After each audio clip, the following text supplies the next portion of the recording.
talk about that dip he's got going, it's almost like at impact or even after. It looks like he just kind of stalls with his rotation this way, and he kind of drops the knees. The body's got to move somewhere. There's this hitch going on. So I'm thinking left hip internal rotation, restriction going on there. So I'll start with a really easy way to assess this. You can place yourself somewhere where you're sitting down high enough where your feet are floating in the air.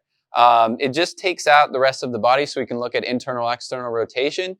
Easiest way to exemplify this is we'll just put something in your thigh here. So if you hold that, this is external rotation because when you bring your foot inwards like we just started, that's going to turn with your thigh to the outside here.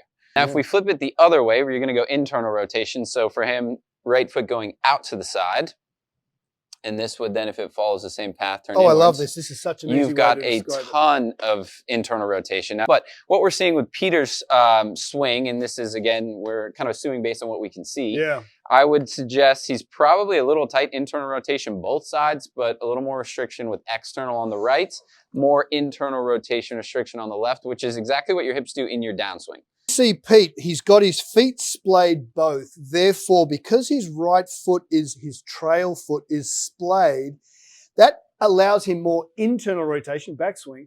But as he hits the golf ball, it's just going to stop his external rotation. And if his right hip can't rotate towards the ball, then his left hip can't clear. And that's where we think he gets that little dip.